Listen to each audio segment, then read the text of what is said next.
Good morning to all gathered students, support staff, faculty, administration, and distinguished guests. I want to welcome you to this virtual community event entitled Bettering Our Land, a call to action against injustice.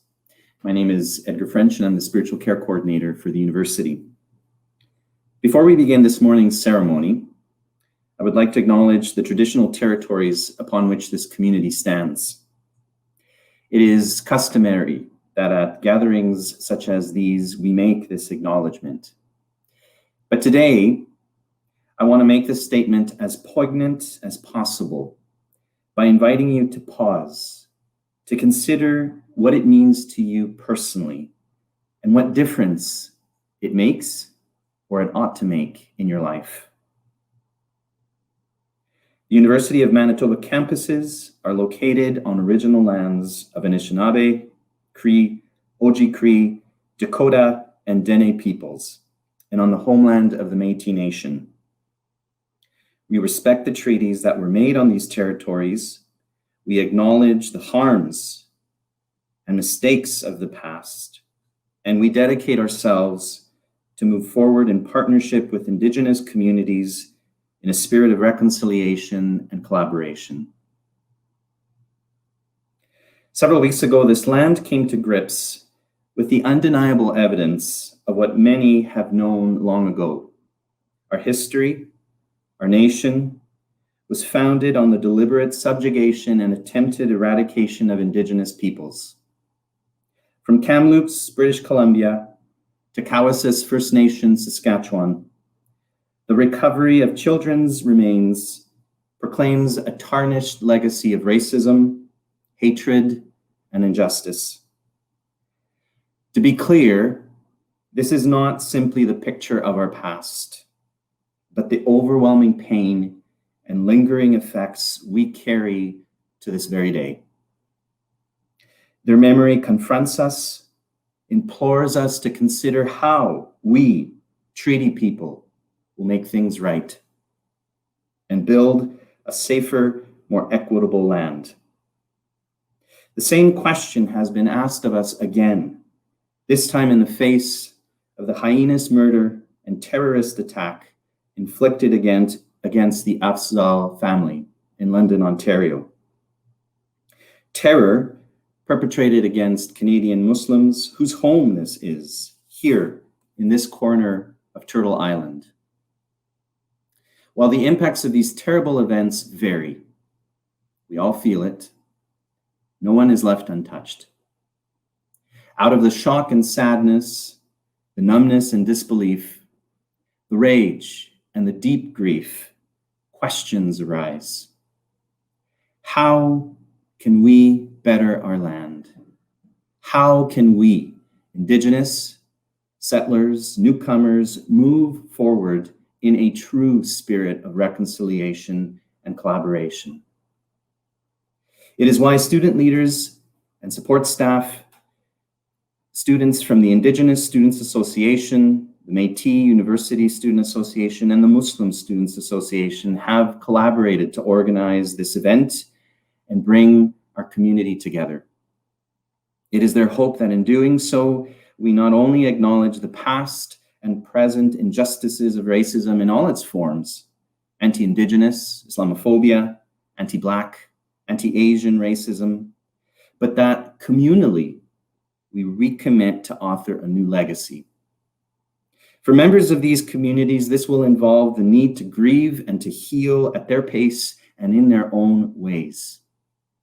For others, a different type of healing is required, the kind that comes from leaning into and sitting with discomfort. It will involve self-initiated education that is not dependent on having others do their work for them. The way forward calls for self-responsibility and attentiveness to what it personally means to embody justice. With me today is a diversity of students, support staff, faculty, administration, who will share personal reflections, including their hopes and their aspirations for how they would like this community to move forward.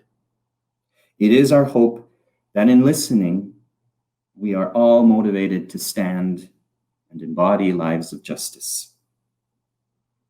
To help us center and prepare ourselves for this time, I would first like to invite the university's elder, Wanda Murdoch, to share an Indigenous prayer. UM student Abdurrahman Al-Jamal will then recite a surah, a reading from the Quran, followed by Meghan Young, Métis University Students Association treasurer, who will read a piece of poetry. Elder Wanda. Tansi, Nikan is Kamiskisquel. First of all, I want to thank Creator for this beautiful day, this beautiful morning that He granted us. And again, I want to start off with a smudge to bring some positive energy to each and every one that is out there that is having a difficult time during this time. And what the smudge represents is grandmother, the sage that we pick.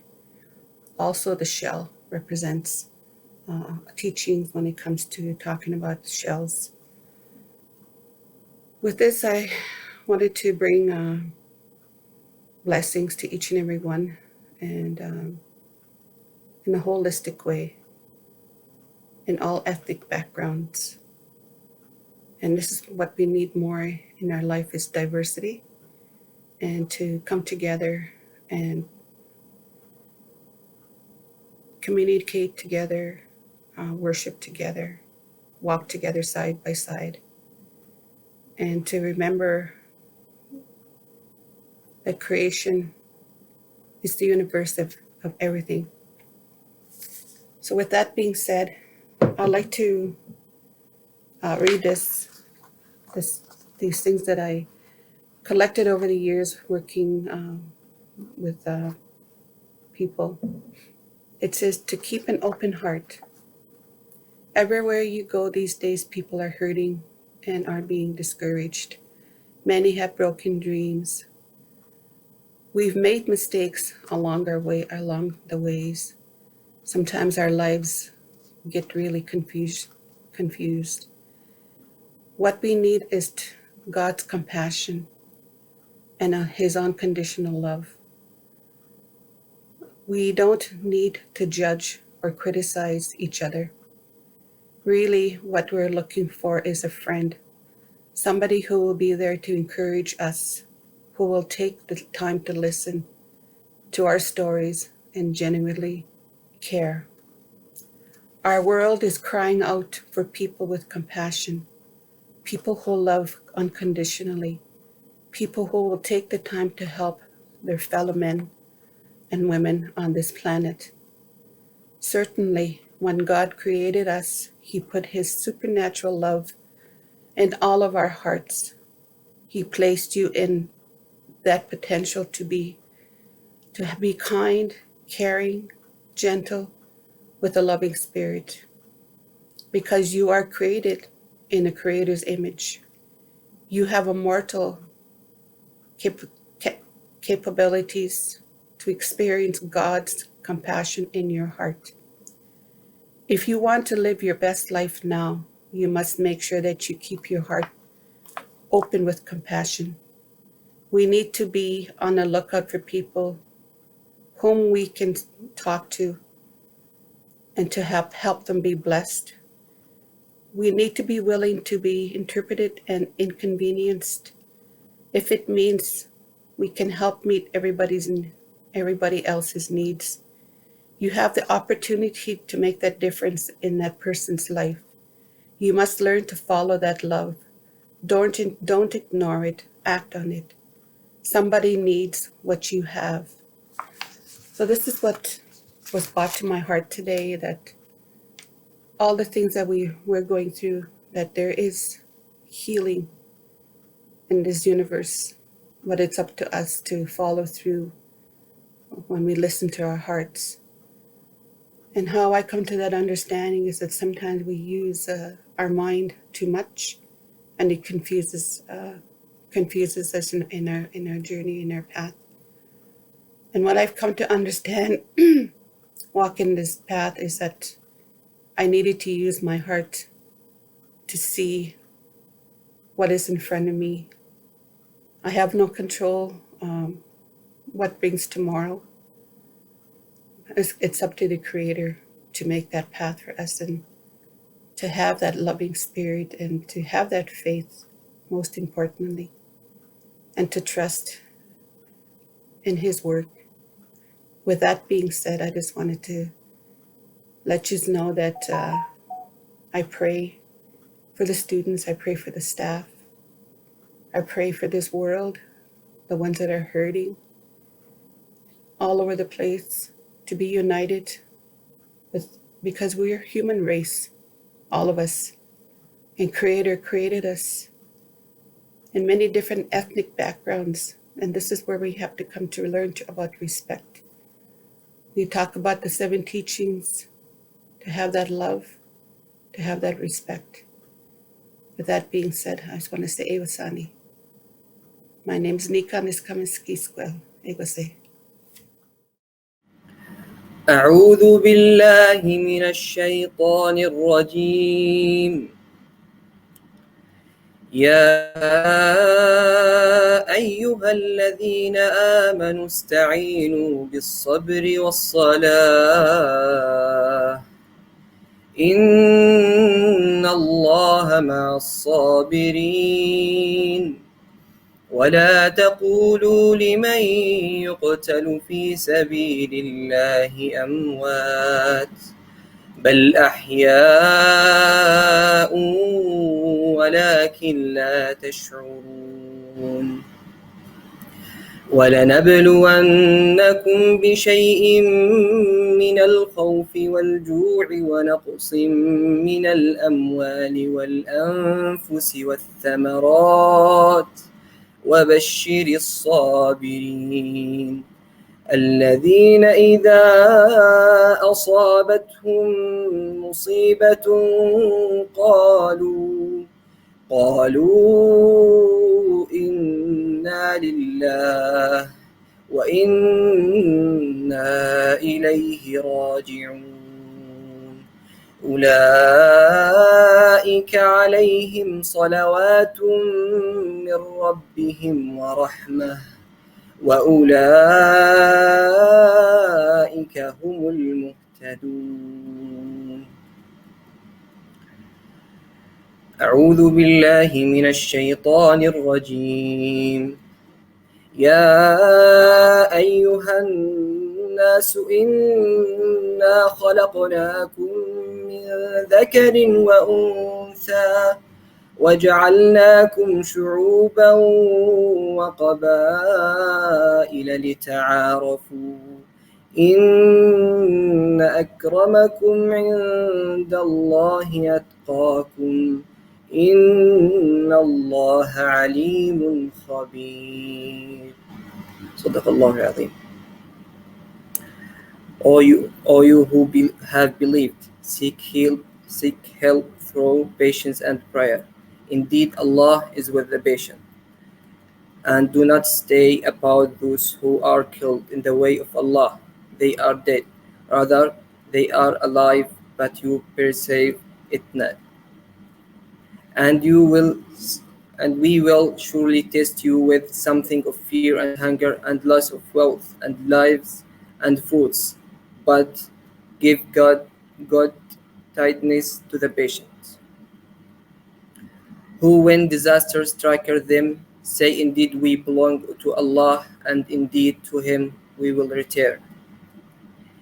Those are the ones upon Him are blessing from their Lord and mercy, and it is those who are rightly guided. O mankind, indeed we have created you from male and female, and made you peoples and tribes, that you may know one another. Indeed, the most noble of you in the sight of Allah is the most righteous of you. Indeed, Allah is knowing and aware. Thank you.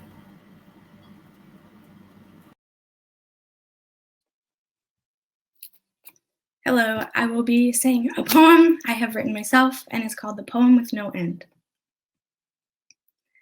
Oh, how confused she must have been, the mother who gave all life, the plants we eat, the ground beneath our feet, the medicine as we drum your heartbeat, to find so many beautiful souls. Oh, how she embraced you all, knowing that this was all too dark, her arms wrapped around each one. Like a tree, she watered each child a ton. No way these fallen leaf stories were done. She held each child tight till June 1st, 2021. Oh, how many prayers did Creator receive from families, First Nation, Inuit, and Métis? Each voice silenced, don't be deceived. My people have been shouting and not received. Think of where your biases were conceived. Our voices will no longer be dismissed. Oh, how to help you ask of me. Look within your spirit and question thee. From this discovery, what else can be found? From negative stereotypes, society is too bound. Understand the truth they tried to bury in the ground. This is the place to start. Start within. Oh, how my pen struggles to write. So many found, too many grounds unsearched. With knowing all that my ancestors had to fight. But here today, I promise with all my might to endure a mission with no end in sight. I invite you all to join hand in hand till justice is served and reconciliation can begin.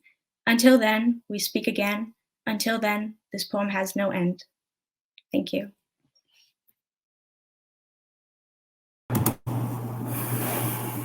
Thank you all for those grounding and centering words.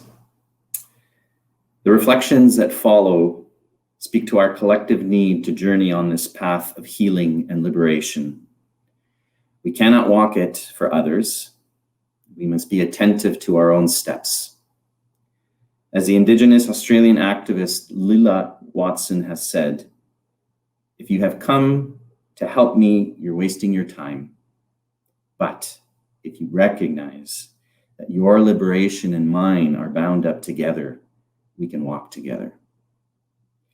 We will now hear from Meghan Young, from Raven Morisseau, UM Indigenous Students Association co-president, Dr. Peter Kolchiski, Professor of Native Studies Department, Abdullah Khad, Muslim Students Association President, Zara Tariq, Muslim Students Association External Relations Manager, Dr. Idris El Bakri, Assistant Professor of Radiology, Adjunct Professor of Physics and Chair of the Manitoba Islamic Association, Omar Kamisa, Outreach Manager of the National Council of Canadian Muslims, Dr. Tina Chen, Distinguished Professor History, and Wilfred Sam King, Alumni Outreach and Engagement Officer. Meghan. Tanshi, Meghan Dishanikashan, Winnipeg, Manitoba, de Ocean, St. Norbert, Mi Paranti, Kayash, Oshis. Hello everyone, my name is Meghan and I'm from Winnipeg, Manitoba. I'd like to acknowledge that my ancestors were from St. Norbert. I'm a Métis woman and I'm speaking here today on behalf of the Métis University Students Association. I'm a student at the U of M in the Native Studies program, and I'm thankful to be here today in unity with other Indigenous and Muslim students and faculty to speak about the recent events. The Métis have a long, complicated history with educational rights in Canada. Métis children were either sent to residential schools or denied any education at all. I feel it is important to acknowledge that many Métis children did attend these institutions, and this has caused a great amount of pain to our community. The government created policies towards First Nation, Métis, and Inuit that continue to harm Indigenous people to this day, resulting in forcefully disconnecting Indigenous from their cultures, languages, and lands, which are still being fought for today. The recent findings at Kamloops and other schools across Canada have really affected me. Being Indigenous and a Native Studies student, I found many people looking to me for their unanswered questions. A few non-Indigenous and Indigenous alike reached out to me, wanting to understand what happened and why they had never been taught any of this before. This was the unraveling of hundreds of years of history that had been left out of classrooms, history books, and the public eye for far too long. Through the past 4 years, I've dedicated my studies to Indigenous histories, cultures, and contemporary issues. Regarding residential schools, I have read and listened to many survivors' stories of these institutions. So the discovery did not shock me, as I've learned the truth about what went on. But with the discovery, I was at a loss as I replayed every survivor story in my head and thought about every child, family, and community. The trauma from the residential schools and government policies created huge barriers to all Indigenous people. The effects are seen in ongoing race discrimination, the negative stereotyping, and within all system structures such as the justice system, healthcare, and child and family services. When speaking to other students, community members, and family about the Kamloops discovery, there's lots of anger, sadness, pain, and grieving taking place. There's also such a strong response by students to want to do something. Students are creating art and jewelry with all proceeds going to supports for survivors. The community is creating spaces to grieve together instead of alone in this virtual environment. And families are taking the time to learn about the historical truth and understanding the effects settler colonialism has had. I challenge those watching and listening to also educate themselves and to understand Canada's true history, to understand the cultural genocide that took place across this country. I challenge you to see the lasting effects from residential schools, the intergenerational trauma, the grieving, and how that translates into systems such as child welfare, the justice system, and stereotypes. I challenge you to be a part of the change that will stem from the residential school discoveries. I speak here today proud of my ancestors for the strength and courage it took to overcome such dark times. As an Indigenous youth, I want to see every child come home, and I want more supports for those grieving. I want to use my voice to continue to push for change and empower the next generation to do so too. It is now up to everyone in society to respond to the injustices and make necessary changes to anti-Indigenous racism structured in all our social systems. Thank you, and I will now pass it on to Raven. Tansei, hello everyone, my name is Raven Morso. I am a Korean Métis student in the Faculty of Arts. I am from Winnipeg, but my family is from Grand Rapids and Crane River, Manitoba. I am here today on behalf of the University of Manitoba's Indigenous Students Association. I am very thankful for this opportunity today to speak on anti-Indigenous racism, but also to learn more about Islamophobia here in Canada. I believe this event is important, especially with the recent events this past month, that it is critical that we learn about these ongoing acts of racism. These past few weeks, with the numerous discoveries of unmarked and mass graves at former residential schools, have put me at a loss for words. Indigenous people have constantly known about the horrible things that occurred at these schools, but have been constantly ignored when we try to speak out about them. But these discoveries are finally bringing that truth to light. But it does not make it any easier on Indigenous people. All Indigenous people are grieving and processing it in different ways. Some are going to be very vocal about it. Others are going to need space and time, and that is okay, as this is going to be a long journey ahead. The hope is that all former residential schools and their surrounding areas are going to be searched. That is because our children deserve to go home. Our children deserve to stop being a memory that Canada constantly sweeps under the rug. Canada has had a long history of trying to hide the genocide of Indigenous people through many institutions. The most prominent one that I would like to address today is educational institutes, where the goal towards Indigenous people was to kill the Indian and the child.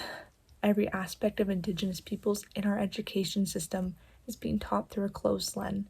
Canada has continued from generation to generation to teach about Indigenous people in a cookie-cutter style, and they do this by cutting out the harsh atrocities inflicted by the Canadian government and the church onto Indigenous peoples.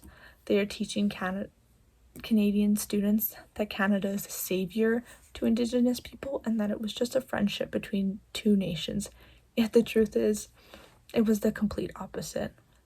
Indigenous peoples did help settlers when they came over, but these settlers saw Indigenous people as less than them, and they wanted to erase them. So they created laws, acts, institutions that they thought would eliminate Indigenous people.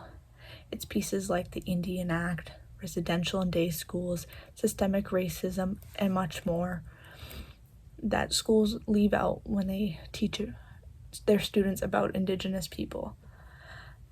Now, because of this, students are walking out of their education with closed-minded views and don't understand the harsh realities that Indigenous people experience. Especially,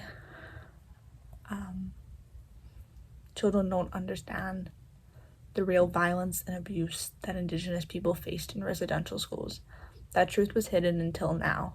If it weren't for Indigenous people, teaching the truth and continuing to press on the government to address this truth, I believe it's very likely that Canada would have continued to ignore their dark past and present from the world. Thinking about this, it has reminded me of a time during middle school when my teacher had touched on residential school and was going to show my class a video on it. But for some reason, by accident, the teacher ended up clicking on the wrong video. The video ended up being a survivor who was talking about and describing her physical and sexual abuse she endured there. That memory stuck with me. Why, you ask? Because that video played and I had to hear the kids around me laugh, and they did not understand the pain that this woman felt, and they didn't understand it. And all that happened was the teacher was telling the kids don't laugh, and then just pushed it aside and moved on. I don't remember the video next, but I had some knowledge about the true events in residential schools, but I just remember my teacher avoiding it.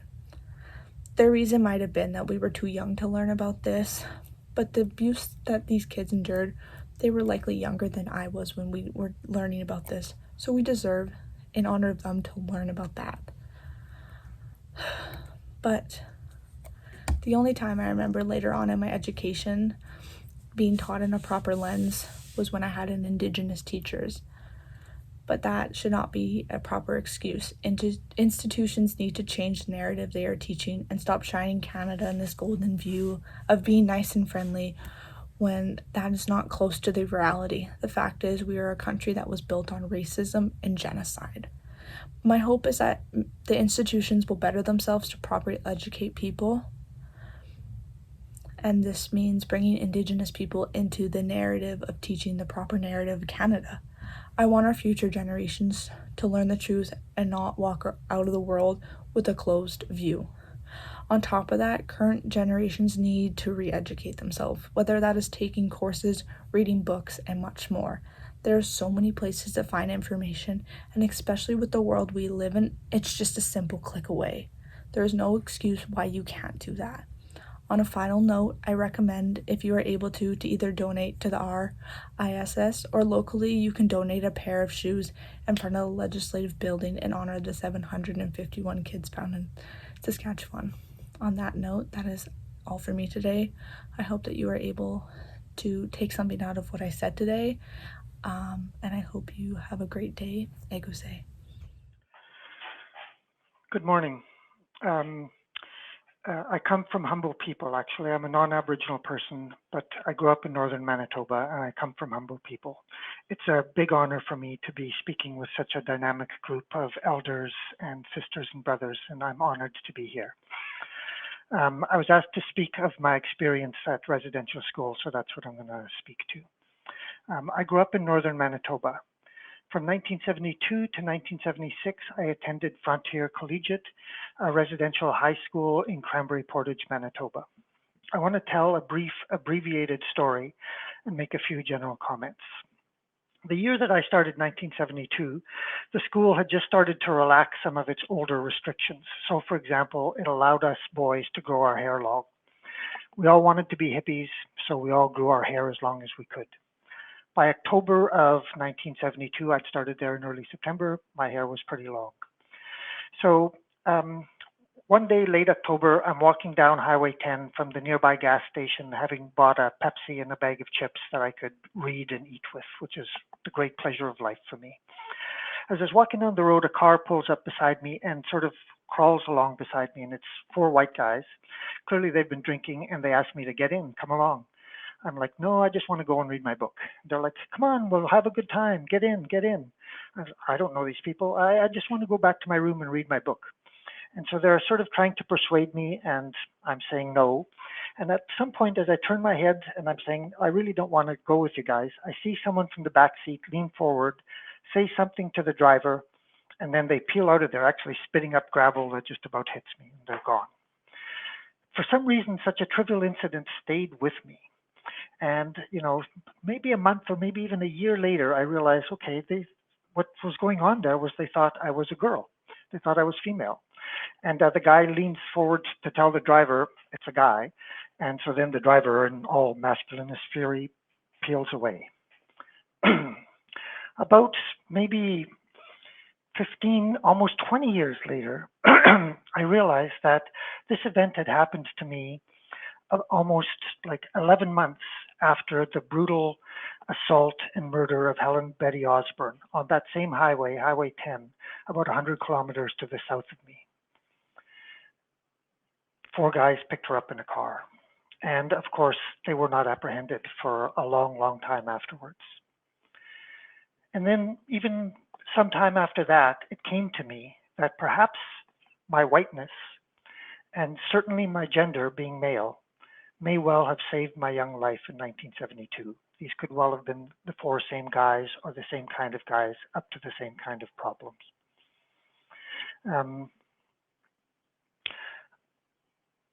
I guess I can say that from my experience, residential schools are a totalitarian institution created by what I would call, I'm trained in politics, a totalizing state. And I can say that this is part of a system that we can call capitalist settler colonialism. And it's on a spectrum in that system. The system includes today child and family policing. The system includes over-incarceration rates of Indigenous peoples. The system includes missing and murdered Indigenous women and girls, which is what my story connects. Residential schools, missing girls are not entirely disconnected events, as are any parts of this system. The system includes boil water advisories and infrastructure crises on too many rural reserves. The system includes racialized urban and rural poverty. The system includes exploitation of Indigenous lands through rapacious extraction of natural resources, including here in Manitoba by Manitoba Hydro. The system includes criminalization of the dissent of Indigenous activists who fight for justice. The operators of all of these systems, or the blind eye that is turned on to the effects of this system, have been created by an elaborate system of training in Canada's schools and universities, including this university. Too much of what we still do at this time continues to prop up the system and continues to hide us from the real impacts that are right in front of us. I thank you very much for your time. Ekusane, Chimigwech, Niawen, Koyanami Paluk, Masi. Masi Cho.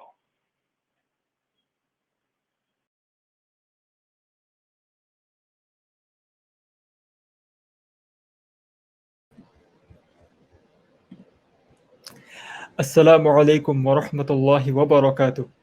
May the peace, blessing, and mercy of Allah be upon all of you. Bismillahir Rahmanir Rahim. In the name of Allah, the most merciful, the most kind. I want to start off by thanking you all for taking some time to attend today. We hope you are all doing well. My name is Abdul Ahad. I'm currently an international student from Bangladesh. I'm doing my final year in economics, and I'm also currently the president of the University of Manitoba Muslim Students Association.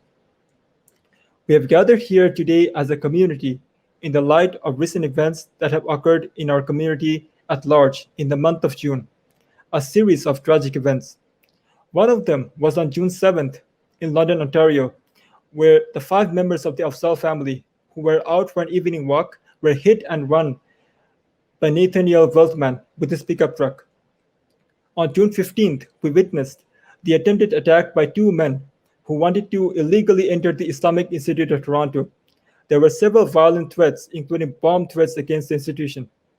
On June 23rd, there was a brutal assault by a man on 2 adult females wearing the hijab who were walking in broad daylight. One of them got knocked unconscious, and the other was threatened with violent racial slurs with a knife on her throat in Edmonton, Alberta. On June 25th, 2 days later, there was an attack on a Muslim man who was assaulted and had part of beard cut off in the early morning in Saskatoon. The purpose of being explicit in the description is not to make anyone uncomfortable. That's not the purpose, but to share the reality of how grave the situation in Canada is. These are some of the news we read as students when we're going through social media. Our own brothers and sisters are being attacked simply because they're Muslims. As Muslims living on this land, we wonder about and question our safety and security in practicing our faith, especially if we look visibly Muslim.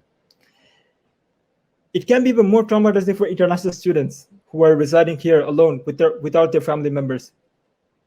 It reminds us of our Prophet Muhammad, peace be upon him, when he says about one of his sayings, he says, "The parable of the believers in their affection, mercy, and compassion for each other is that of a body. When any limb aches, the whole body reacts with sleeplessness and fever. Thus, when a Muslim gets attacked, we also feel the pain." All of these incidents were motivated by hate and Islamophobia, a phenomenon which is continuing to rise. The government of Canada recognizes it and has called for a national summit to tackle it. We believe the issue of Islamophobia and hate occurs when the people subscribe to misinformation and misconceptions about Islam. They read wrong information about Islam in media outlets and are not checking the information with the Muslim community about the authenticity of it. To tackle this issue, the MSA, the Muslim Students Association, has been working hard for many years now to present the message of Islam. They have organized Islam Awareness Week, an open mosque tour, annual conferences, and many gatherings where we interact with non-Muslims to give them an open platform to ask any questions about Islam. Our mosque is open to all students to see our prayers, to read our literatures, and also attend our events. We are also working closely with the spiritual care to organize events where we have multi-faith group discussions to understand one another. We may have our differences, but the discussion helps us to understand one another, and we leave the gathering with a smile on our face. We believe that hatred can be reduced when there's empathy and understanding between one another, and we aspire to achieve an environment where each religious community, including our own, can practice our respective faiths safely without worrying about our security. We ask the university administration, the student union, and all the student leaders to recognize the problem of Islamophobia and work together to counter it. Like every campaign such as mental health awareness, this has reached a national crisis.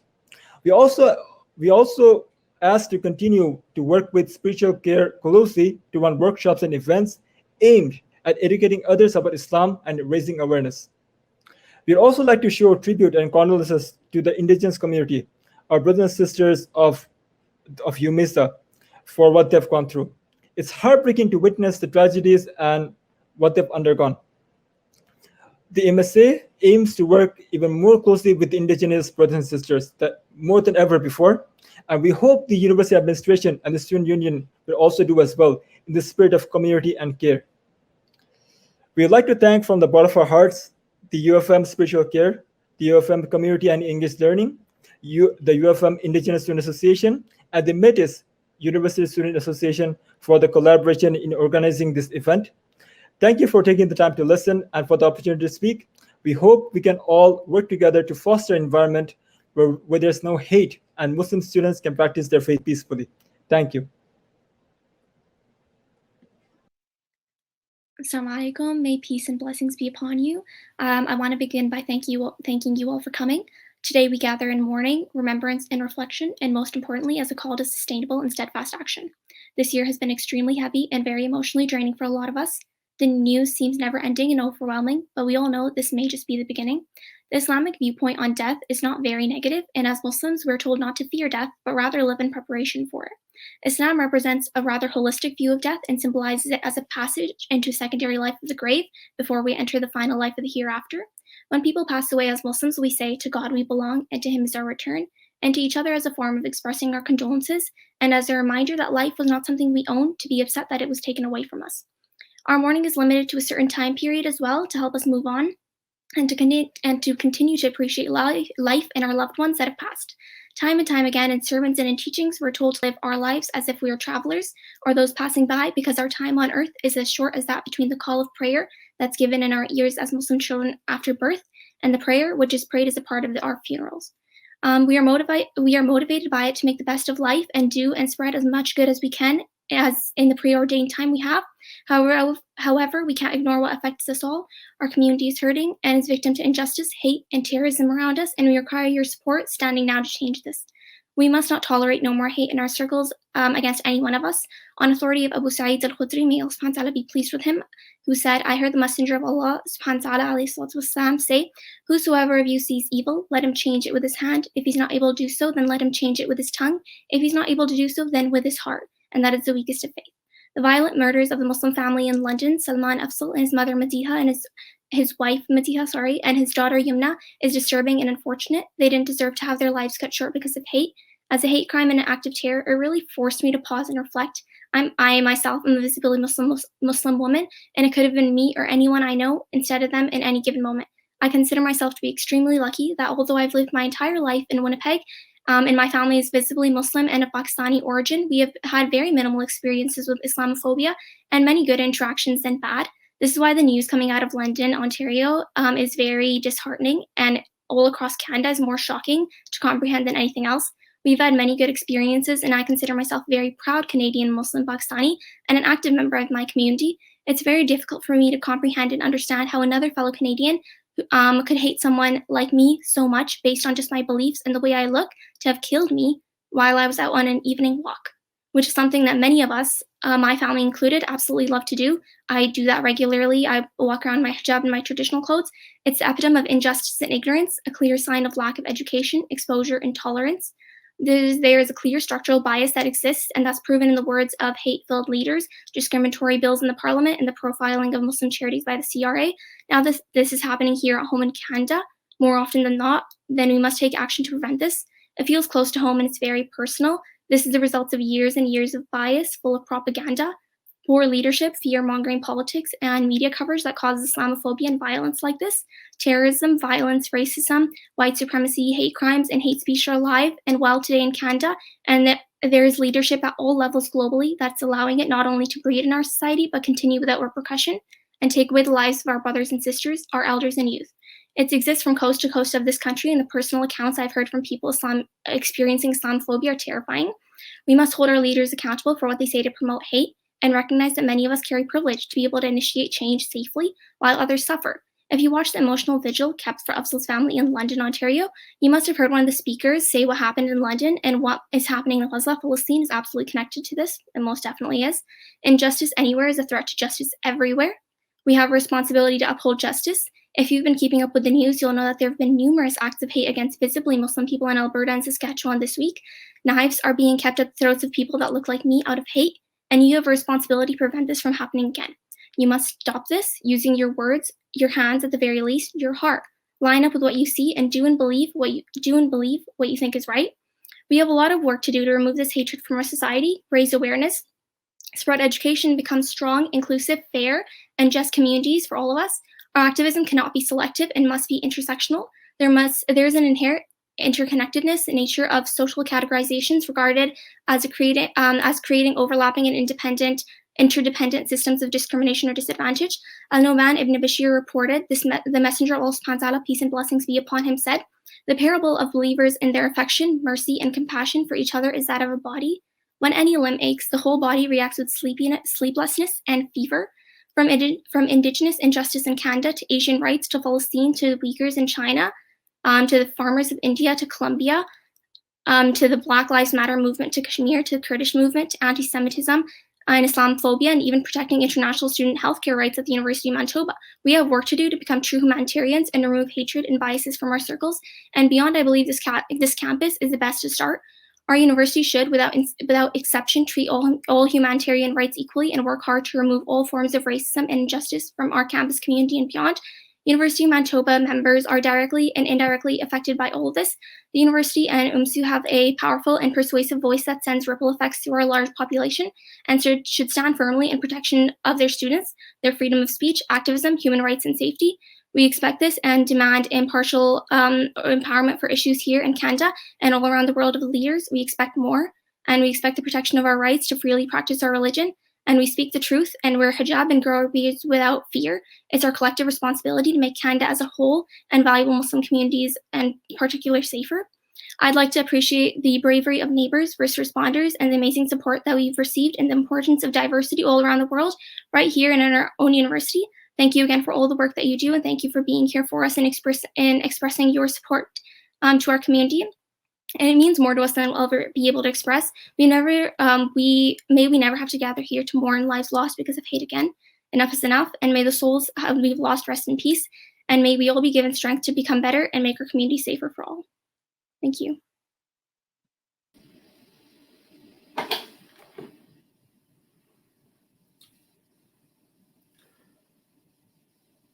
Bismillah ar-Rahman ar-Rahim.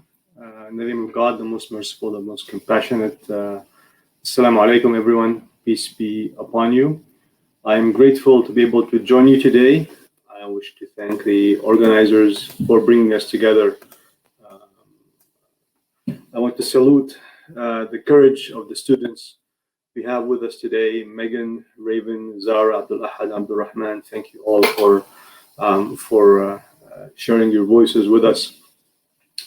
Vigils have become almost routine events in our lives. Unfortunately, we have many things that come up in our lives that require us to mourn together as a community. Vigils represent a communal attempt to find comfort and shared meaning. Sometimes, however, they are where we start and they are where we stop. And today, I hope that, especially that we are virtually on campus, I hope we can move from the mere seeking of comfort to a real willingness to go beyond our comfort zones and to have some very difficult conversations that will hopefully lead to personal and collective commitments to actions and to change that will better our land. For me personally, I'm growing increasingly uncomfortable in the realization that as an immigrant to Canada, at some point my aspirations were to gain access to a certain class of citizens that offered the privileges, all of the privileges that being a Canadian offers or means. To make it more real, more concrete, many of us aspire to a successful career, to own property, to save for our kids' education, and then to retire comfortably. The Canadian dream, so to speak. We're either ignorant or oblivious to the tremendous human cost that made these privileges possible. And many of us today are acknowledging that the human costs, this human cost amounts to effectively what can be called genocide. As a Muslim, my attention naturally gravitates to the issue of Islamophobia. It took two mass killings for Canada to accept that Islamophobia exists. From coast to coast, we are seeing a wave in attacks aimed at Canadian Muslim individuals and institutions. While Islamophobia is a real and present danger, it is but a branch in a larger tree that casts the dark shadows on our lives. I acknowledge that there are many other branches, such as anti-Black racism, anti-Asian racism, and anti-Semitism. However, if we stay with this metaphor of the tree, then the roots of this tree will have to lie the racist, genocidal practices and attitudes towards Canada's First Nations and Indigenous peoples. This is Canada's original sin. Islamophobia in Canada did not start with the London, Ontario murders or the Quebec mosque murders in 2017, but really is the result of decades of demonization and dehumanization of Muslims and of defining them as the other. It was literally stated, and many of you are too young to maybe to remember this, but it was literally stated on national TV in the US in the 1990s that it was, quote, worth it that 500,000 Iraqi children died as a result of the US embargo on Iraq. We do not even pay attention anymore when wedding parties are attacked by drones in Afghanistan and hundreds die, or when our foreign policies or the policies that we support, our country supports, cause mass destruction and immeasurable human suffering in places such as Yemen or Palestine. Here at home, we have state-sponsored laws that target Muslims, such as Bill 21 in Quebec. We have discriminatory immigration policies. We had over 90 members of parliament opposing a non-binding symbolic motion to merely investigate the phenomenon that now we call Islamophobia. We have interest groups that lobbied hard to not have that word used and acknowledged. So while I do take comfort in our gathering today, and I do appreciate everybody's presence, everyone who expresses their thoughts and their prayers, I simply have to say that these do not save lives. It is time for us to walk the walk and not just talk the talk. Since we're addressing our campus community, I believe the university can play an important role in bettering our land. The university can support the academic study of Islamophobia.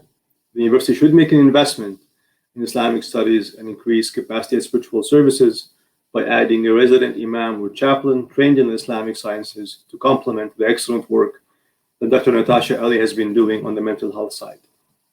These steps can provide Muslim students with intellectual as well as emotional grounding as they figure out their place in the world, and can contribute positively to the campus community and overall campus environment.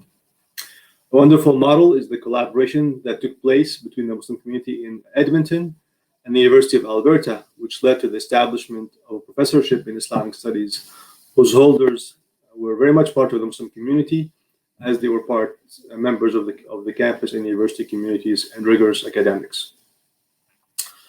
I want to conclude with a word of advice to my younger brothers and sisters who are Muslim students at the university. Advice that I hope will also be of value to others. While our struggles are real and Islamophobia is a real and present danger, let us not be crippled by a sense of victimization and helplessness, and let us maintain our roles as heirs of a great civilization and universal truth. Islamophobia or not, we have an immense task ahead of us in building our community, a community that we all aspire to be a moral force for good, and that will work towards bettering this land, which remains, despite its imperfections, a home to us all. I will leave you with one of my favorite quotes of all time from Dr. Bernard Lown. He says, "If we are to prevail, we must never delegate in the presence of challenge and never whisper in the presence of wrong." Thank you.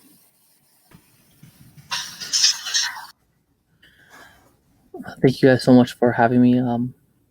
My name is Omar Kamisa. I am the Manager of Community Engagement with the National Council of Canadian Muslims. And honestly, it's hard to follow Dr. Idris after the words that he said.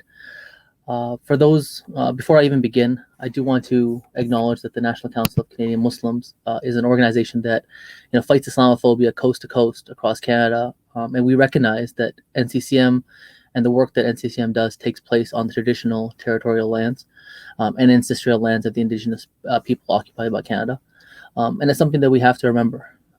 As we sit here and we talk about Islamophobia, and we had the beautiful introductions, the eloquent words, we remember that, that hate is hate and human rights is human rights, and you can't fight for one if you're not fighting for all. And as I think Sister Zahra mentioned, and injustice anywhere is a threat to justice everywhere. And honestly, when I was asked to speak at this event, and there's been, I think I've done over 150 different news reports and vigils since the days of June 7th. I don't even have the words that can comprehend of just how much pain has been going on since then. The one word that I could describe it as is numbing, right? It's just been a numb feeling since that day. A numb feeling where it's kind of like you're standing still and everything else is moving around you, where it's like a beautiful family went for a walk after dinner during COVID, when that's all we can do during COVID. The entire outing that we get during COVID is to go for a walk with our families after dinner. We can't go on vacation. We can't, go to see other relatives. We can go for a walk with the people that live in our house. And my family does it. My in-laws do it. My parents do it. And never in our life do we imagine that we'd go for that walk and we don't return. Because this beautiful family was gunned down by a man that was run down by a man full of hate, full of vengeance. And we lost 4 beautiful souls. 1 child still remains in hospital. And over the weekend, I got a call from one of the family members of the mom. And really, sometimes we kind of forget there's so much more that goes into this, right? So I was in London the Monday after. I was in London all week looking after the family, the community, doing the news reports, the media. And we often forget just how much a family goes through when it goes through something like this. And this gentleman that I spoke to told me that they've lived in London since then. It's now been 20 days they've been living in London. And yesterday they just cleaned out her bedroom in her house. And just how much of a toll it takes on a family that this hateful vengeance continues to take place, right? Whether it's the stuff that happened on June 7th when a family was run over. These days are etched in our hearts. Days that make us angry, make us hurt, make us feel this numbing sense, make us feel this pain. And these aren't the only days that are etched in our heart now.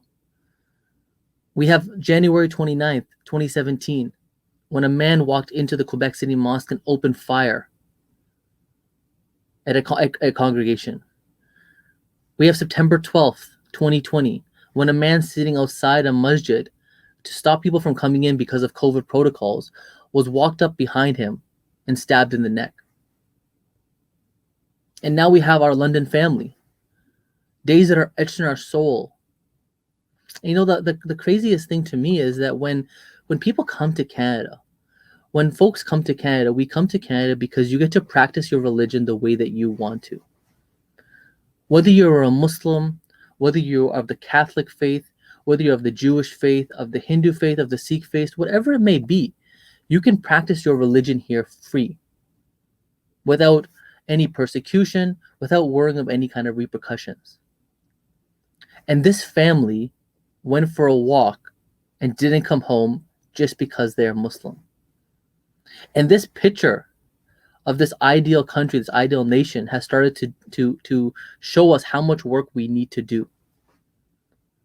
Whether it was the residential schools that found 751 unmarked graves this past week, whether it's our London family getting run down on the streets in London, Ontario, whether it's the gentleman that got his beard chopped off in Saskatoon, or the numerous Black Muslim sisters, ladies, that are attacked on a consistent basis. Since December, there's been 15 attacks. And since June 8th, there has been 9. At NCCM, at the National Council of Canadian Muslims, we hear about each of these. We're on the ground of each of them. And my heart can't take it anymore. And none of the attacks have been to me or my family, and I can't take this anymore. My heart is breaking every single time something like this happens. And when every single time when something like this happens, it hurts even deeper. It hurts even deeper because the reality is that I'm starting to get angry now that our community feels scared to leave their home. That our community, that my wife who wears the hijab and is a visible Muslim, says that when she sees a pickup truck drive by, she's a little bit more attentive to it. Where I get at least 3 messages a day from a hijab wearing sister that says, I am scared to leave my house. What kind of Canada is this? We cannot be satisfied as long as our Canadian Muslim sisters are not allowed to become police officers in Quebec under Bill 21. We cannot be satisfied as long as Canadian Muslims are victims of these unspeakable horrors. We cannot be satisfied when they continually find unmarked graves at residential schools in our history. We cannot be satisfied as long as there's white supremacist groups are allowed to walk with impunity and are not dismantled. We cannot be satisfied as long as our national security agencies are still seem more obsessed with us than those that are killing us. And that is why NCCM, along with other organizations, called for the National Action Summit on Islamophobia. And we were granted that. And that will be happening at the end of July. But this is just the first step. The first step to see exactly what we need to do to make sure this country is safer for people that have given everything for this country. A test of the commitment to end violence, the systemic Islamophobia, the violent Islamophobia, the violent racism, the systemic attacks that have continued to plague this nation. For the people that are living here, the people that are dying in this kind of case did not just fall last week, last year, last month. No matter what that case may be. And this is not something that we can continue to wait. We cannot continue to add another date to this list. We must confront Islamophobia and Islamic violence, not today, not tomorrow, not next year, not next month, but today, for the sake of our children, for our families, and for our community. And I'll end with one final thing, and that is what we can do as students. And what we can do as students is very easy. is to speak out when you see injustice. You know, our sister Malala says a powerful quote, and that is, when the whole world is silent, even one voice becomes powerful. Don't be worried. Don't be scared to speak out when you see that injustice. Don't be scared to speak out when you see something wrong. Speak out against it. Say something against it. When you see somebody being harassed, say something against it. When you see an Indigenous student being persecuted, say something. When you see a Black student not getting the equal treatment, say something. When you see anti-Semitism, Islamophobia, say something. Because your voice is powerful and you can make a difference. Thank you guys so much for having me here today. Thank you guys for putting this on. I leave you with that, and thank you guys for everything that you guys have been doing.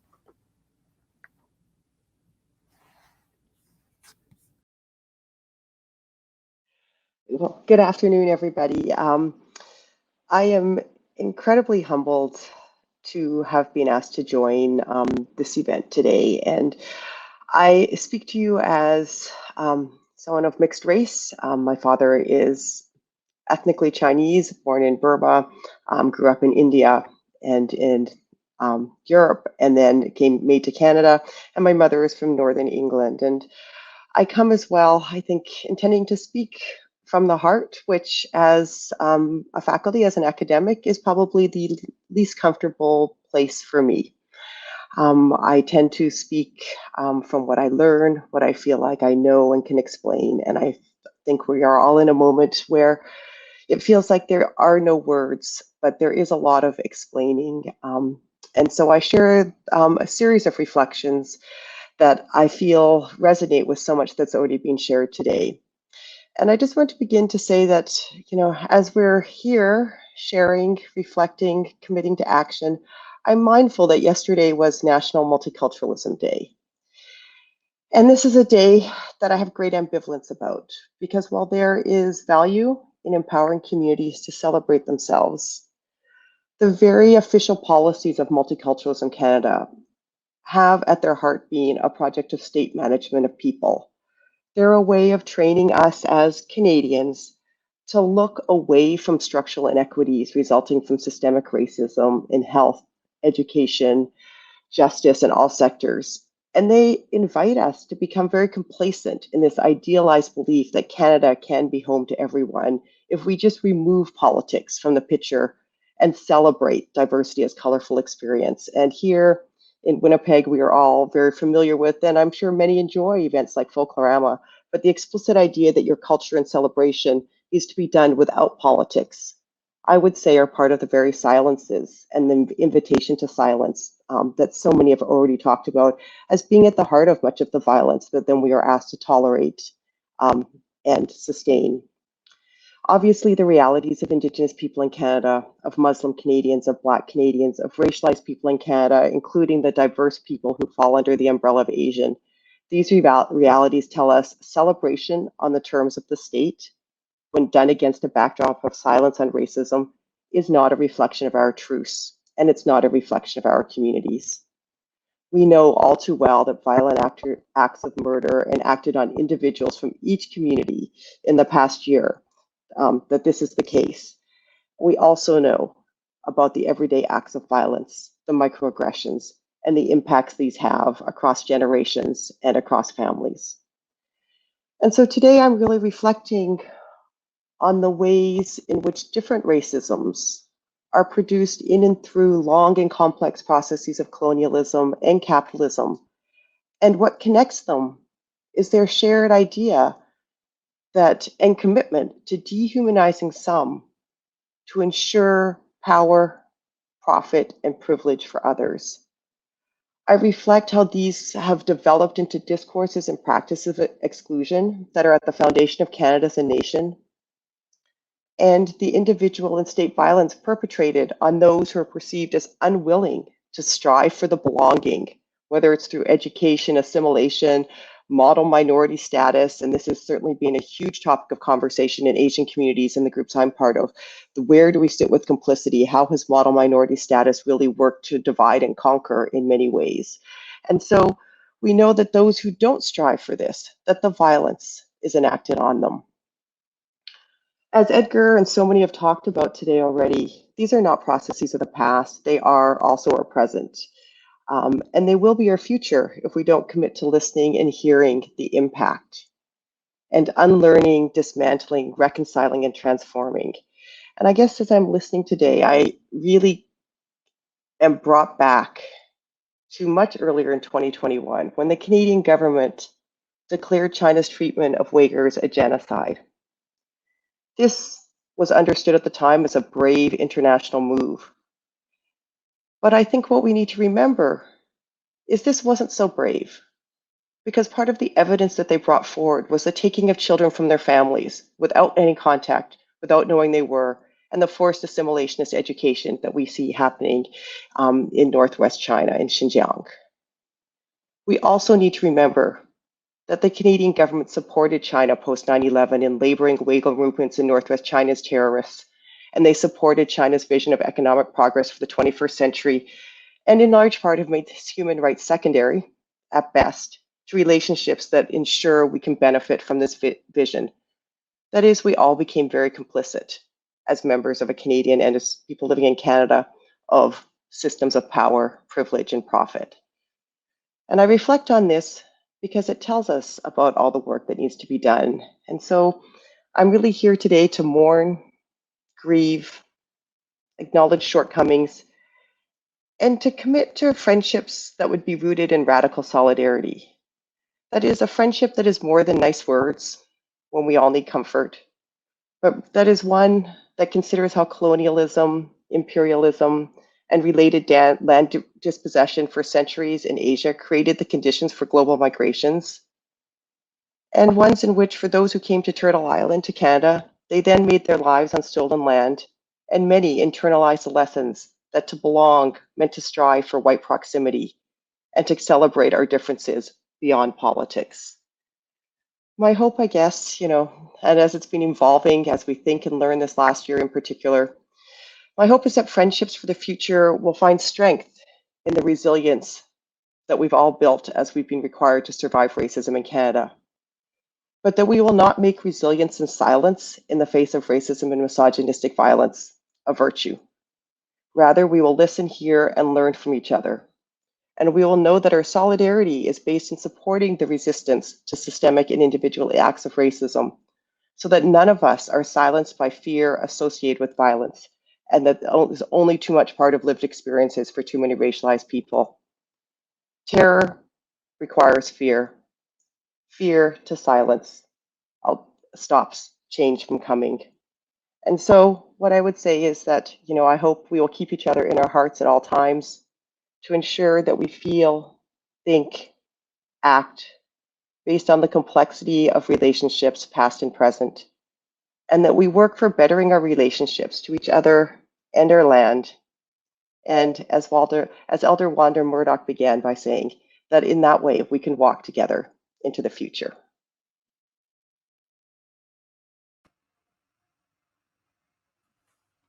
Thank you. And thank you to the organizers, and thank you to my Indigenous, Muslim, and BIPOC, and my University of Manitoba community. When I was asked to do this, I thought to myself, it's been very difficult kind of cycle whereby we have all these community gatherings, and with COVID and with a lack of community that U of M has, that richness, it's difficult to come together on these topics that aren't positive but very necessary. So I'm going to start with a poem I wrote and then move forward from there. We dream of a future, selfless or selfish, alone or together, peace or turmoil. We stand together from different nations, different outlooks.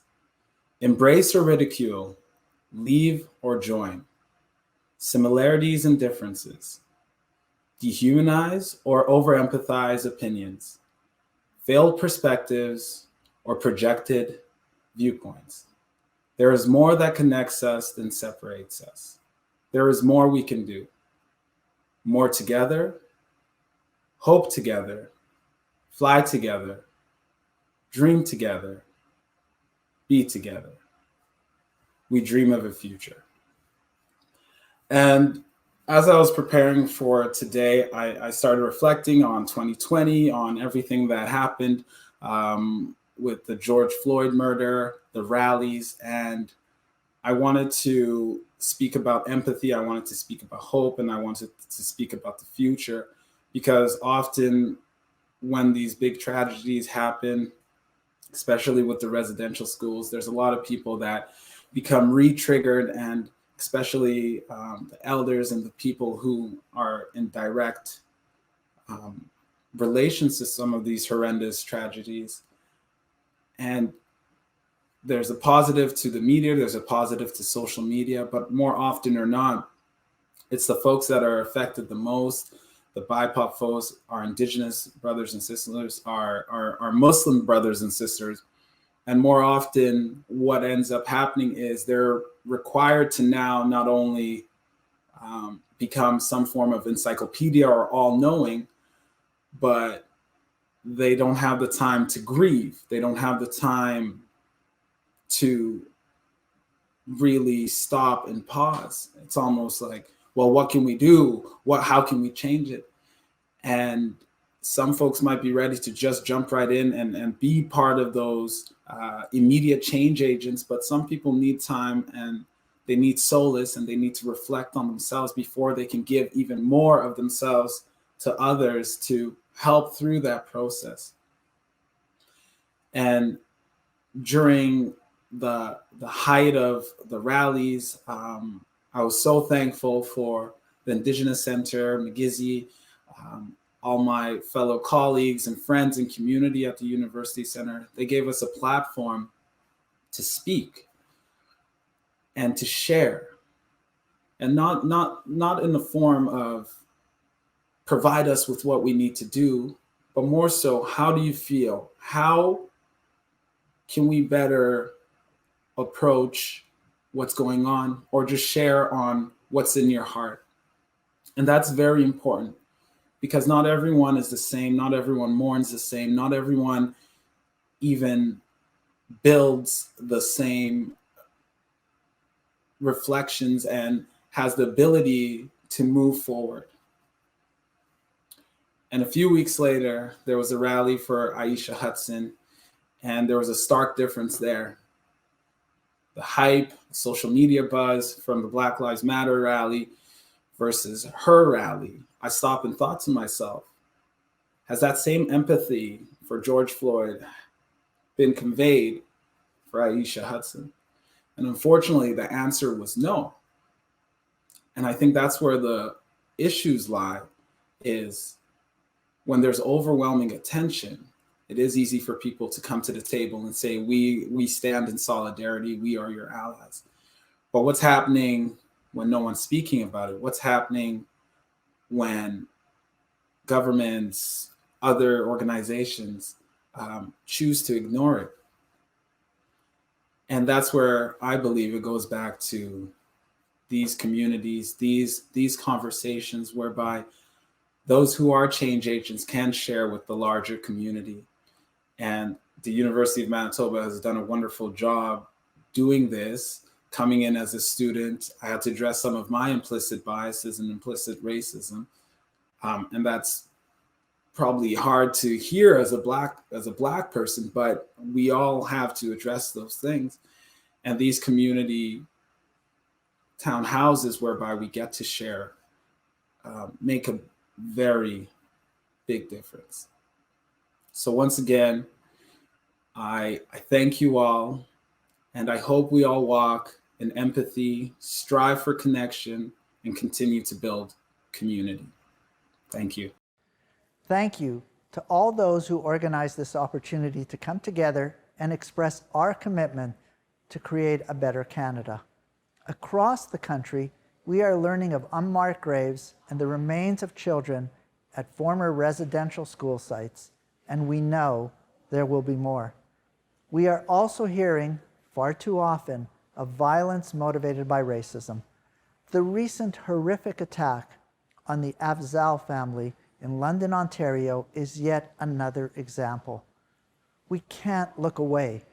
Clearly, we as a nation need to address deep-rooted racism and work together to heal. The University of Manitoba has an important role in the healing process. We condemn anti-Muslim racism, anti-Indigenous racism, and racism in all its forms, and we commit to continue efforts to advance equity, diversity, and inclusion on our campuses and in society. In June, I released the final report of the President's Task Force on Equity, Diversity, and Inclusion and endorsed its recommendations. I'm immensely grateful for the efforts and insight of the members of this task force and all those who engaged in the process to help ensure our university is a place where all feel included and able to participate. Together, we will move forward to implement the recommendations in that report. We have work to do. To Indigenous members of our UM community and to our Muslim community participating in this vigil, may you see the support that surrounds you as we grieve together. You are not alone. We stand with you. Good morning, everyone. Thank you very much for inviting me to be here today and for the opportunity to say a few words. First of all, I'd really like to thank the students and staff. I'm so very impressed with your ability to articulate the issues so clearly. And I know that it is something that probably most of you have considered for most of your lives. Certainly, you have had the kind of relationships and support here at the university that have helped you to gather your thoughts and to really look at what is it that we need to do. The last couple of years have been extremely challenging, particularly the last few months on many fronts. Racism has accelerated against Black, against Indigenous, racialized people, and specifically with COVID, we've seen some significant upsurge in anti-Asian racism. Unfortunately, it seems that the exhibits, the discrimination, the actions against our populations have been more violent and more lethal than they may have been in the past. Now, at the university, and I think throughout Canada, there are many efforts at equity, diversity, and inclusion because they're softer words, they're safer words. It's not enough. This fear of the unknown, as many of you have indicated, results in hate and exhibitions of hate. I think that we know that the underlying cause of all of these actions has been racism. And I'd just like to comment a little bit on how I think some of you have referenced this. Certainly, Dr. Chen has made reference to it.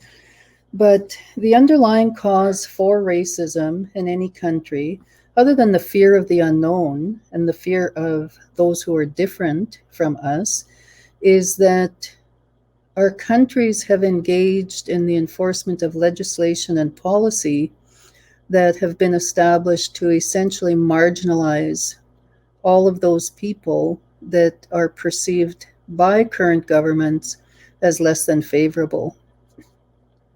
The systems that develop as a result of that legislation and policy support marginalization, support inequity. You know, as Indigenous people in Canada, the systems that evolved because of legislation, particularly the Indian Act, which is currently the only, to my knowledge, race-based legislation in the world, and was modeled in South Africa for apartheid.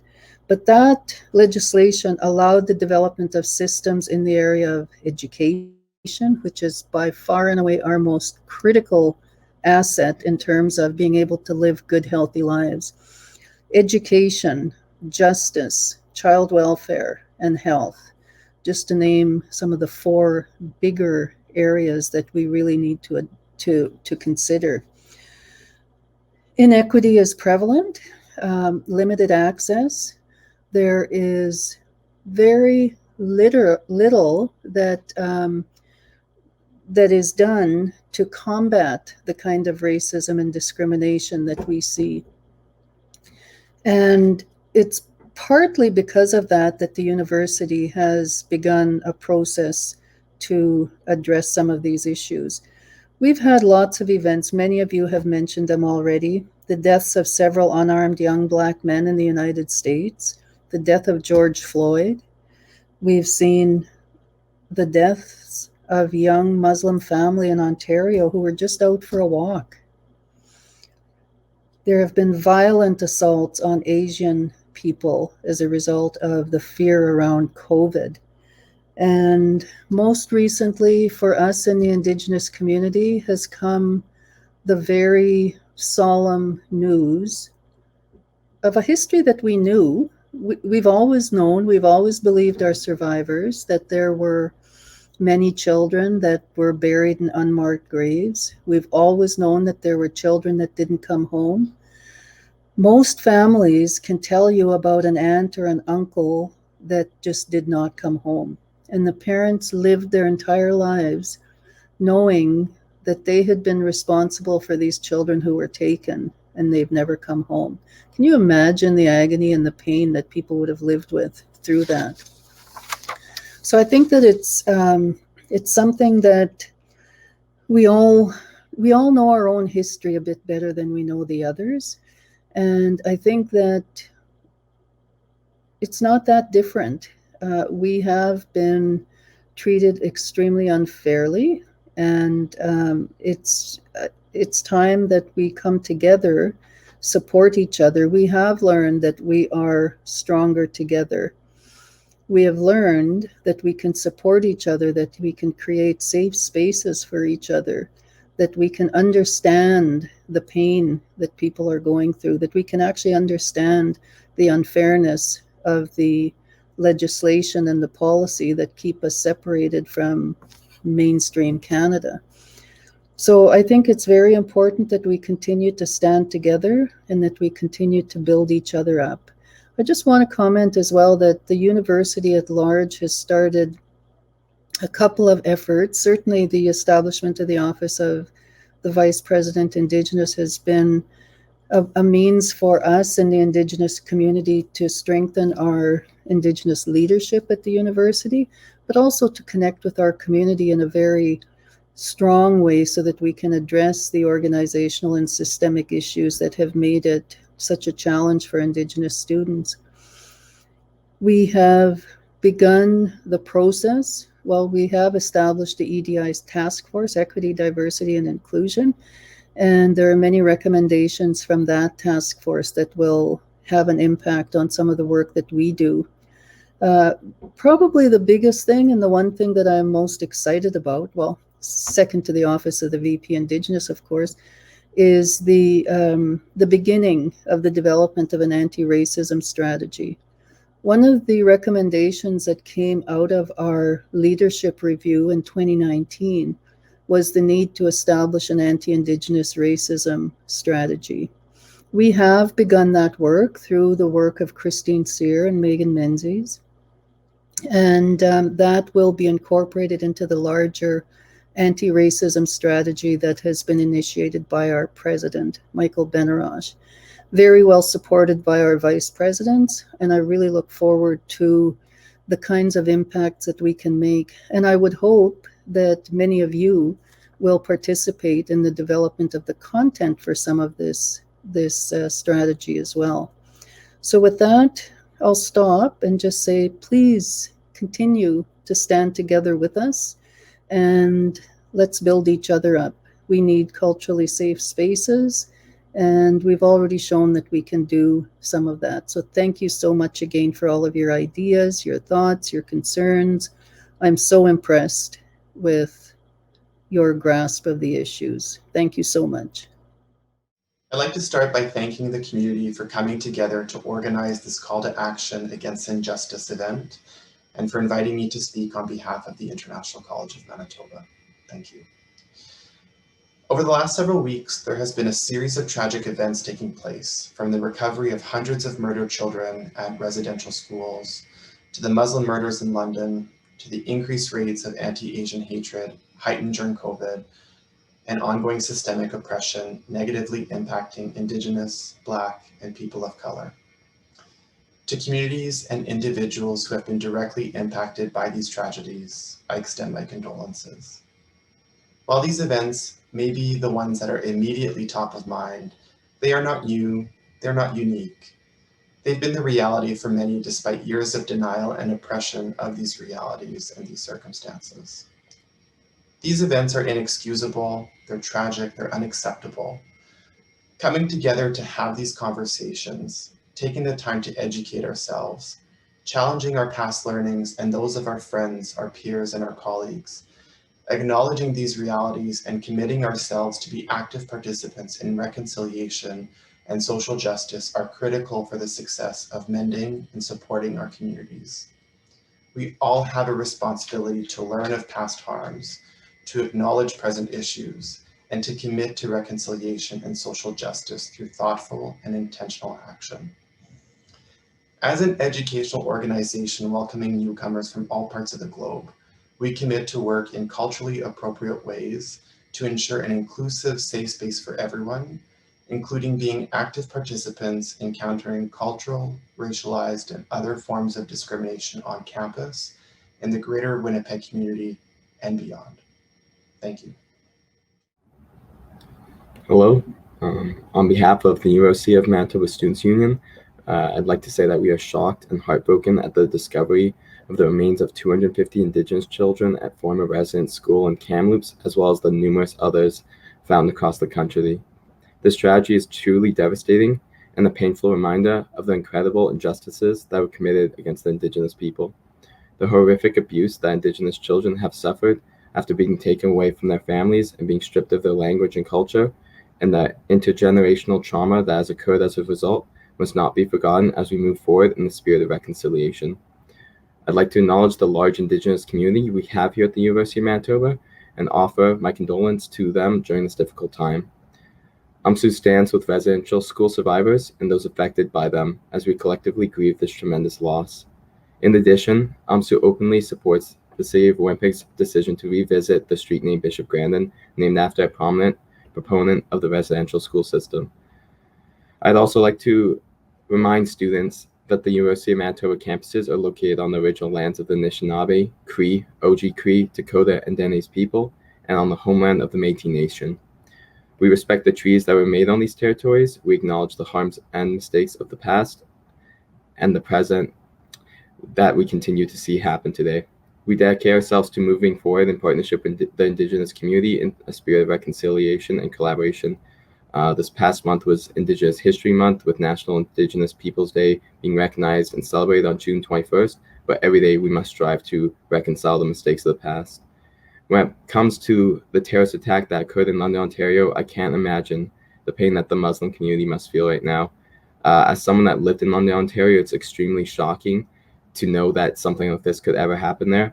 And I just know that the city is hurting as well as the community.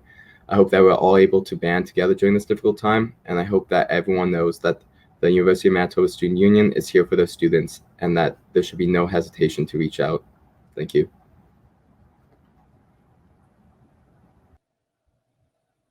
Good morning, everyone. Thank you very much who are present today to support each other in this trying time. I'm Sylvia Sikandar, the President of University of Manitoba Graduate Students Association. On behalf of GSA, I'm here today to mourn with you all. One after another, a series of events have left us speechless. All our hearts ache to hear the news of 215 children who were found buried in a mass grave at a former residential school in Kamloops. Unfortunately, this was not the end. We are shocked and saddened by the news of another 751 unmarked graves in Saskatchewan. This reminded us of all the violence and abuse in the past. We are heartbroken by these findings and all other harms that are still hidden in the hearts of the Indigenous people, and express our deepest condolences to the whole community. UMGSA pledges to create action guided by the Truth and Reconciliation Commission's report. EMGS also understands that there are international students who may also have experienced colonial oppression in their home countries around the world, and we are here to listen to you guys. We are also deeply saddened by the heinous act of the tragic hate crime in London, Ontario. Each and every human being needs to be treated with love and respect. There is no place for Islamophobic acts or any other forms of racism perpetuated by extremist views. Today, UMGSS stands with all our brothers and sisters who are terrified, shocked, and devastated after hearing all this bad news. Let us stay united and say no to all forms of racism, whether explicit or complicit. Thank you.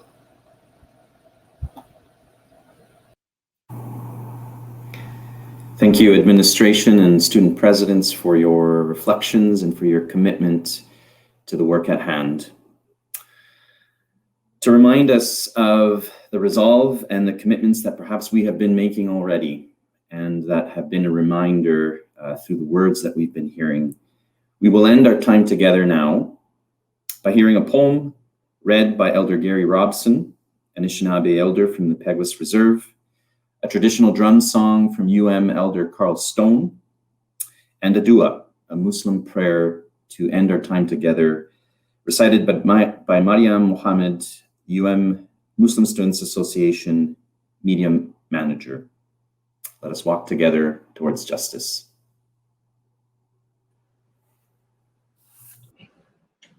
Bonjour. Shoshana Bishidis and Kazmik Nakturim. I am also a survivor of the residential school.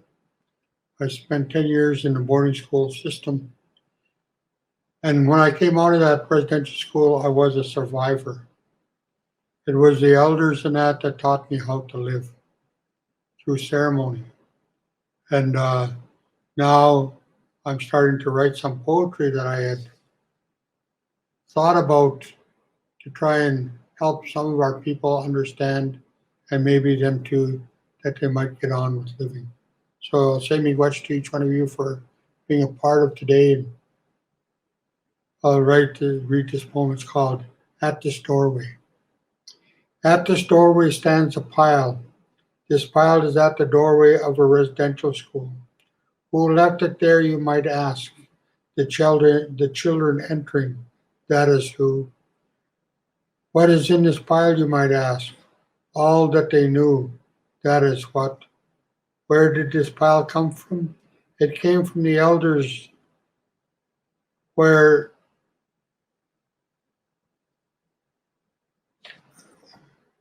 is where and when the pile first started to appear. The children entering, that is where. Why are after all these years this pile still stands? Forgotten pickups, that is why. I wonder how many remember. At this doorway stands a pile. At this doorway stands a pile. Here you can find stories of days gone by, stories of being loved from morning till night, memories of hugs and kisses and a kiss goodnight, relationships like aunts and uncles, grandparents, bro, sis, mom and dad, running, swimming, playing, picking berries, helping, learning to fish, and setting a rabbit snare. I wonder how many remember. At this doorway stands a pile. At this doorway stands a pile. I saw in this pile 7 plans, each waiting for a child. On the floor our language lie, punished if not forgotten. Stories of Grandmother Moon and Mother Earth are there. Our stories of creation and how we came to be here lies. As I look, I am sure Nana Bajou is looking back at me. In this pile there are stories of stars, constellations, and the Milky Way. I wonder how many remember. At this doorway stands this pile. At this doorway stands a pile. It's time for us now to find that pile that stands at this doorway. To look into this pile and pick up what was left so many years before.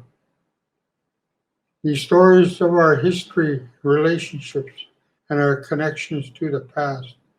There are morals and values, teachings, and our relationship to all. The joys of hearing our language on the air would make our elders smile. Hold fast to these things from the pile to be passed on for those ones yet to come. I wonder how many remember at the doorway stands a pile. At the doorway stands a pile. I wonder how many remember at the doorway stands a pile. I'd like to say miigwech for each one of you for listening. Bonjour, chmigwech Gary, chmigwech. Bonjour, de demang ne tok pejago me gun indishnikas maingen do de. The song I'm going to share with you, I'm borrowing from our lodge, and it asks who the helpers are. Who are the helpers? I don't know who the helpers are. I'll sing 4 of the push-ups of the song. In ceremony, when we're in the lodge, we stand on the 3rd push-up.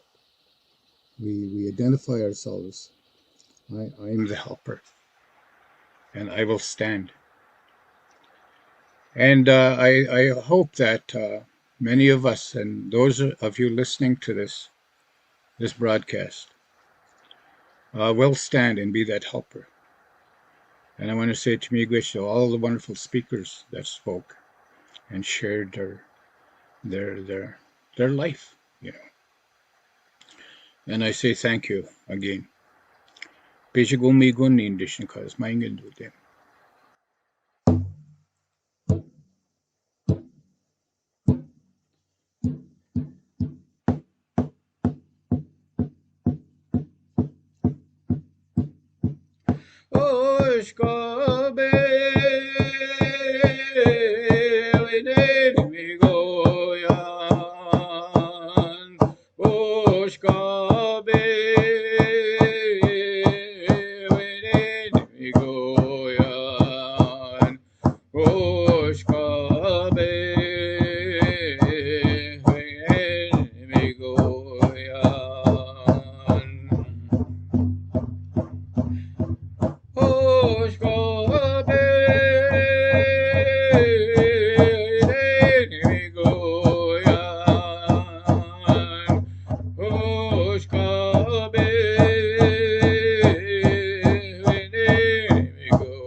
Chmigwech, the name ang nitok. Chmigwech. Assalamu alaikum wa rahmatullahi wa barakatuh, and good morning. My name is Mariam, and I'm a second-year student at the University of Manitoba and I'm also a media manager at the Muslim Student Association. Dua is a Muslim's way of asking God for his blessings, for himself or herself, and for others. There are many prayers that are missing from our collective du'as today, so I request you to make the following du'as as an expression of our concern for humanity. I want to begin with the praise of Allah subhanahu wa ta'ala, the Almighty God, and by thanking you all for coming. Allah says in the Quran in chapter Ma'idah that whoever kills a soul, unless murder or for corruption done in the land, it is as if he had killed mankind entirely. And whoever saves one, it is as if he had saved mankind entirely. As the world mourns for the loss of the lives of the indigenous children, Muslim families, and the Palestinian men, women, and children, I can't stress the happiness and thankfulness I feel by looking at all of you, a diverse group from all different backgrounds here in solidarity against extremism. I cannot help but feel hope that even in the world that we live in today, there are still those people ready to stand up for what is right. There is no God but Allah, the clement and wise. Glory be to Allah, the Lord of the tremendous throne. All praise to Allah, Lord of the worlds. I ask you, O Allah, everything that leads to your mercy and your tremendous forgiveness, enrichment in all good and freedom from all sin. O Lord, we have wronged ourselves, and if you do not forgive us and have mercy upon us, we will surely be among the losers. Ya Allah, we ask you for your mercy that you guide our hearts, gather our affairs to us, unite us and our hearts and our community. Give us strength from you, bring us back to you and your mercy. O Lord of the throne, we ask for forgiveness and success in this world and hereafter and victory against our enemies. O Allah, give Muslim families and the Palestinians the strength to defend the truth, protect them, help them, and send your angels to be with them as you sent your angels to be with your companions when they were defending the truth. O most merciful, give strength to our Indigenous brothers and sisters in Canada to deal with their ordeals. O Lord, guide them to the right path, give them patience. Give power to the just leaders and the civil rights activists. Protect all minorities who are caught up in an increasingly hostile and conflict-riddled world. O Allah, give them strength to achieve self-reliance, freedom, and democracy. Give patience to those who continue to suffer. O Allah, give them strength to achieve self-reliance, freedom, and democracy. O Allah, give them the innocent strength to deal with the oppression they face today. O Allah, give them freedom and change the heart of the enemies. O Allah, you guide those who harm innocent civilians. O our Lord, help us and do not help anyone against us. Support us and do not support anyone against us. Plan for us and do not plan against anyone that's against us. Guide us and make guidance easy for us. Support us against those who are transgressors and those who transgress us. O Allah, make us grateful to you, remembering of you, fearful of you, obedient to you, humble to you, patient and repenting. O Allah, accept our repentance, wash away our sins, answer our supplications, establish our proofs, direct our tongues, guide our hearts, and remove the rancor from our chests. O Allah, elevate their ranks and remove their pain and suffering, the emotional and the physical and the mental, and increase their reward. Give them the power to stand on their feet again. آمين يا رب العالمين. ربنا تقبل منا إنك أنت السميع العليم وتوب إليك إنك أنت التواب الرحيم. سبحان ربك رب العزة عما يصفون وسلام على المرسلين والحمد لله رب العالمين وجعلنا من عند الموت لا إله إلا الله محمد رسول الله. جزاك الله خير. Assalamu alaikum wa rahmatullahi wa barakatuh, and thank you so much.